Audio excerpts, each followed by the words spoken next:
How are you, my friend? I'm good, but you know who's getting overlooked this week Uh-oh. is Christian McCaffrey's supermodel girlfriend, Olivia Culpo. Like, where is the love in all the Tay-Tay fest for Olivia? Does she have any, would you say, culpa? Does she have any culpies or something like that? Because it's all about I'm the sure, Swifties. I'm sure. Well, I think you just anointed yourself the founding member and father of the Culpe group. I'll wear that proudly.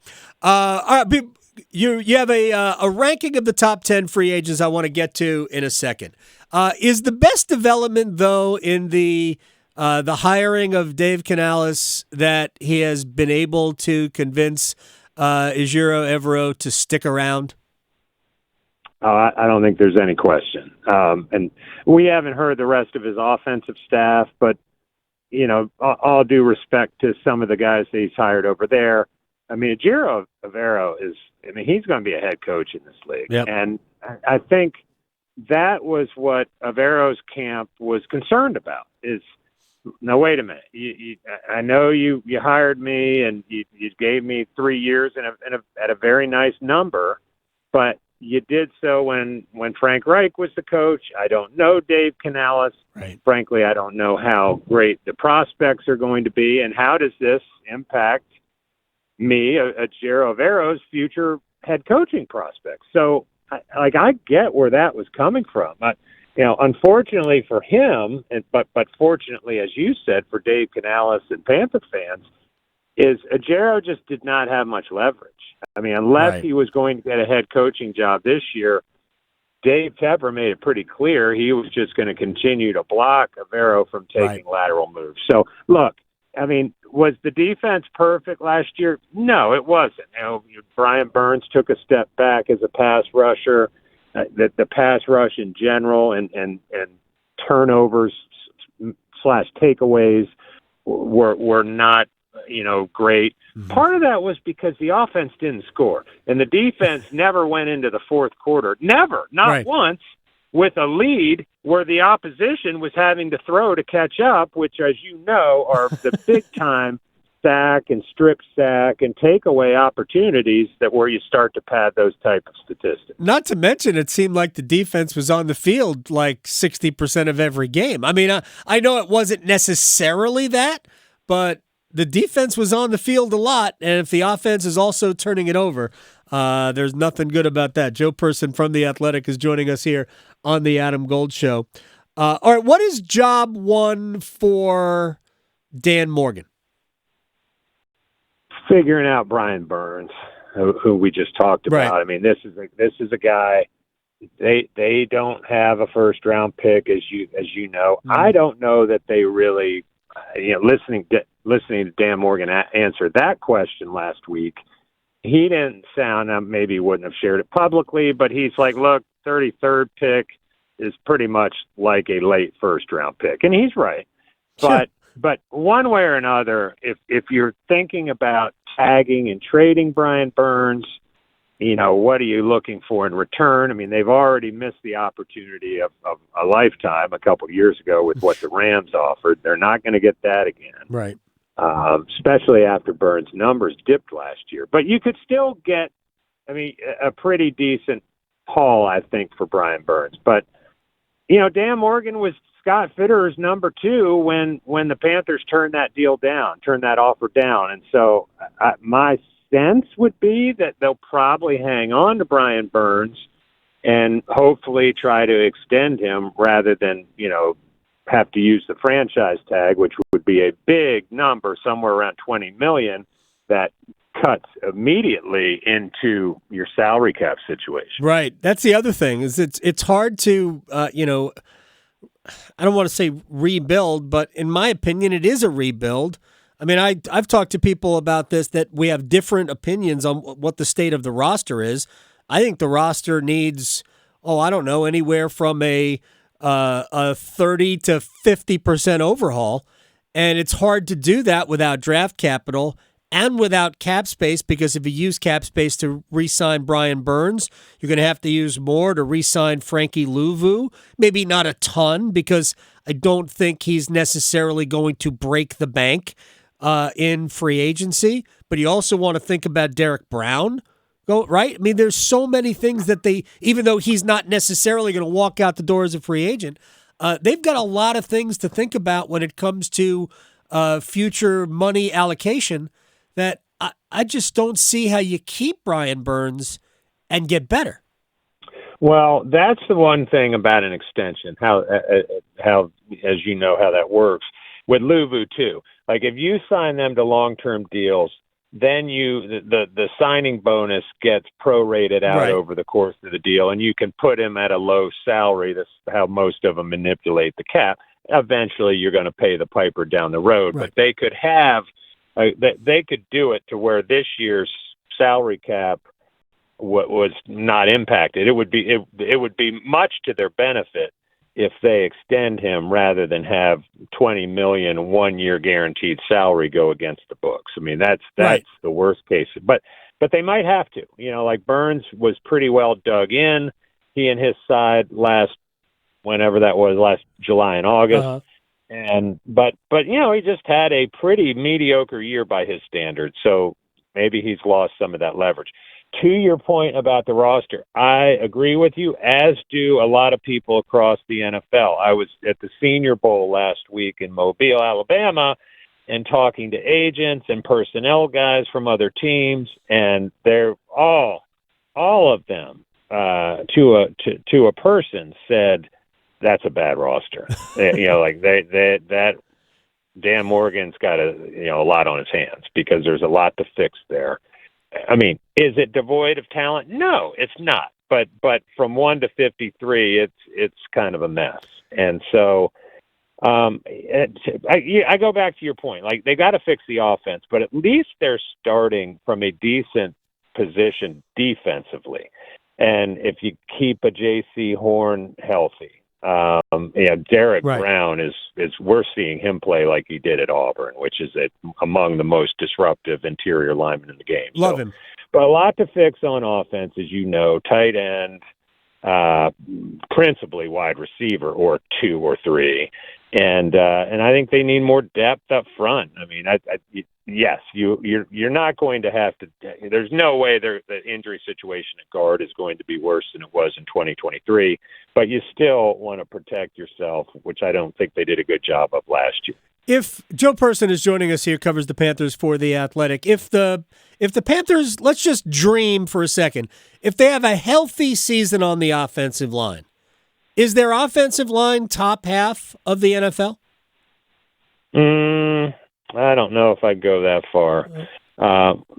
Last year, if you'd asked me that question, I would have said yes. Right. Because and I know you and I've talked about Ike Mekwonu before on your show, and I don't know where he is right now. I mean, I think it kind of got in his head. He said it got in his head last year. I mean, he lost all his confidence. Yep. That they have got to get that Ike Ekwonu situation solved, or I mean, if they thought they had their left tackle of the future, and I think Dan Morgan would tell you they still do, and for Panther fans, you hope they do, but. You know, last year did not give you a lot of confidence in that regard, whereas the year before did. And some of it was scheme. Like, I've talked to people on that Matt Rule staff that said, even after Rule was fired, guys like Ben McAdoo and former offensive line coach James Campen, they gave Ickey a lot of help his rookie year, whereas Thomas Brown and Frank Reich chose not to do that as much. So, ideally you have your left tackle going into his third year of his career. You're not having to have, a bunch of, gimmicks. Right. I say gimmicks, but got tight ends being kept in or running backs chipping the pass rusher. But, I don't know. I do like the guards, Christensen and Corbett, especially Corbett when healthy. And he had a tough year. Yeah.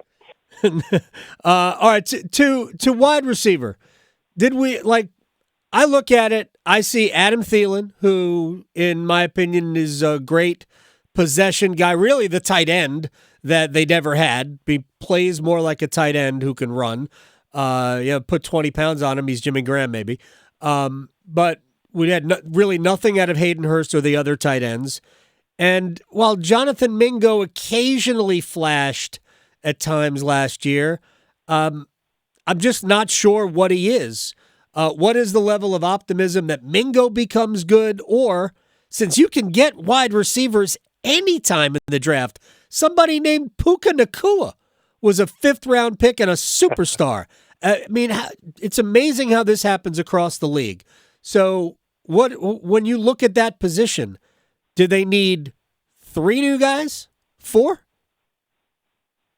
Yeah, I think they need to hit it in free agency and the draft to be sure. And obviously Dave Canales has a connection to Mike Evans.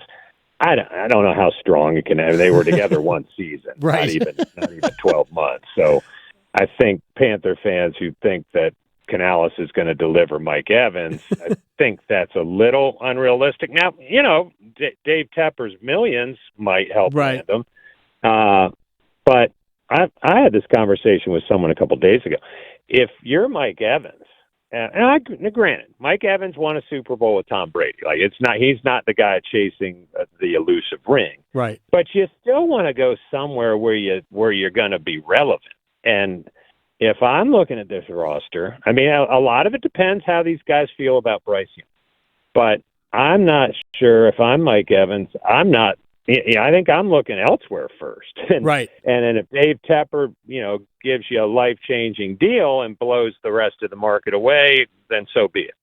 But there's still, whether it's, even if you don't get T. Higgins or Mike Evans, you can find some pretty decent wide receivers, more so than they did last year with Thielen and DJ Charks in free agency. But to your point, I like the idea of taking one in the draft too.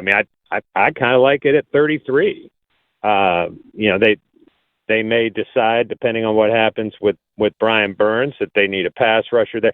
They should get a good player at 33, and I would look long and hard at a wide receiver. They say that meaning I guess the people who know these things more than I, say that this draft is very deep on talent at offensive line. It's always good in wide receiver. There's thousands of wide receivers now.